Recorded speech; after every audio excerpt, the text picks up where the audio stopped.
So today we're going to talk about how you will manage a team under pressure.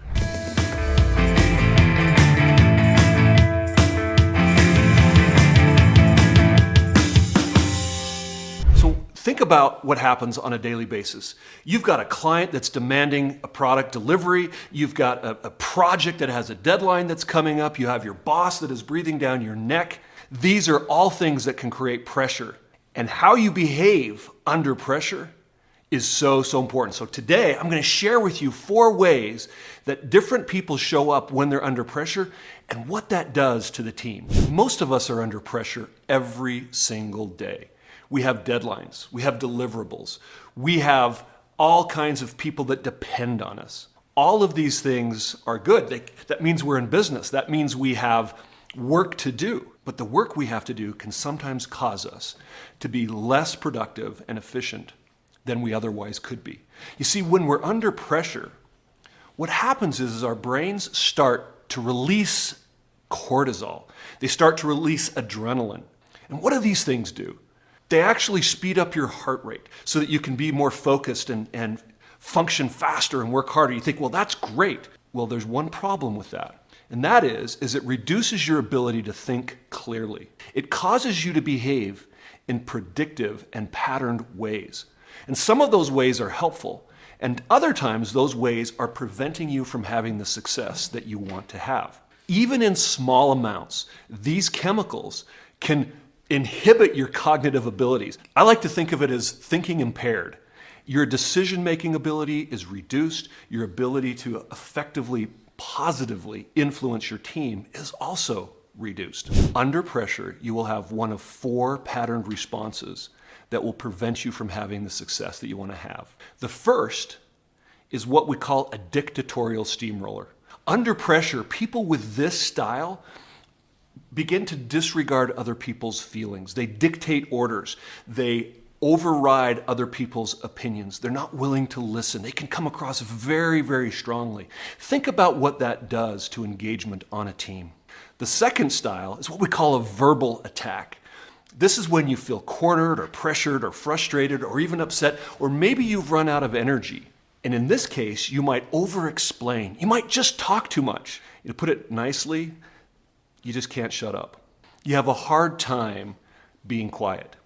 You want to persuade people to see things your way. In some cases, you can get sarcastic. This is what we call a verbal attack. It's not meant to be mean. It's just meant to continue to persuade, and you may keep doing that until people just give in. Well, think about it. As a leader, you want people to buy in and not just give up because they're frustrated that you won't stop talking. Before I share with you the next 2 patterned responses, make sure that you subscribe to our channel today so that you can have access to all the great content that you need to be an effective leader, to be able to have the resources to support your team. Style number 3, under pressure. This style of person has a pattern where they start to avoid conflict. They can procrastinate difficult conversations or difficult decisions. And as a result, pressure starts to build up. They will push that off until sometimes it builds up so much that they begin to actually explode. I call this the Incredible Hulk syndrome, right? Because Dr. Bannister, we all know, is a really nice guy. But when he gets really frustrated or angry, he turns into the Incredible Hulk. This style of person is one of the nicest types of people you will ever meet. But under pressure, when it's built up too long and they haven't released that, they can burst. They can explode. Then they get really embarrassed and they quickly calm back down. But think about what that can do to the team. When you are procrastinating difficult conversations, when you are avoiding some of those decisions that you need to make now. Number 4, this type of pattern response is what we call must be right. They have to be right.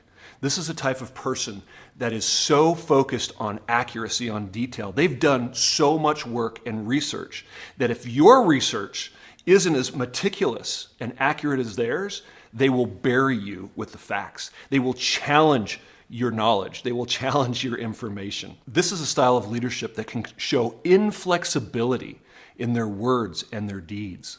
They can also show alarm of what could go wrong. They're going to be focused on all the downside, all the problems. And as you're thinking about moving a team forward, sometimes you need to focus on possibilities and not just the things that will go wrong. I would like to share with you an example. I was the CEO of a leadership training and development company. My leadership pattern under pressure is a dictatorial steamroller. Under normal circumstances, I can be charming, I can be friendly, but when I don't get my way or when people challenge me publicly, I would get rigid. I would override their opinions because after a while, it just wasn't worth the fight for me. But the challenge with that is I wasn't getting their buy-in. I was getting compliance, not engagement. As a leader of a team, you need people to give you their discretionary effort. You need people to be excited about coming to work every day, about solving the problems of work.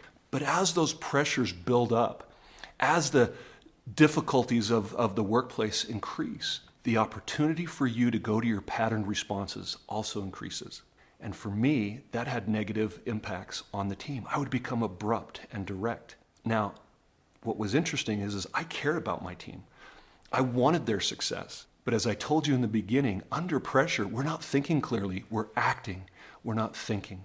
And so there are so many things that you can do to regain control of your thinking brain, not fall into your typical patterned responses. So I invite you to become the leader that your team deserves. I want to offer you a free survey or assessment for you to identify the type of leader you are under pressure.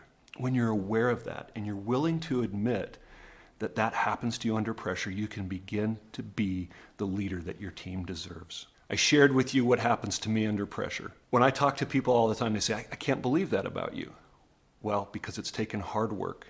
It's taken focus and effort to be able to change my patterned responses. You can change your patterned responses. I meet with wonderful leaders all the time. They're great people. They love their teams. They want their team's success. But under pressure, they behave in ways that are destructive to the team.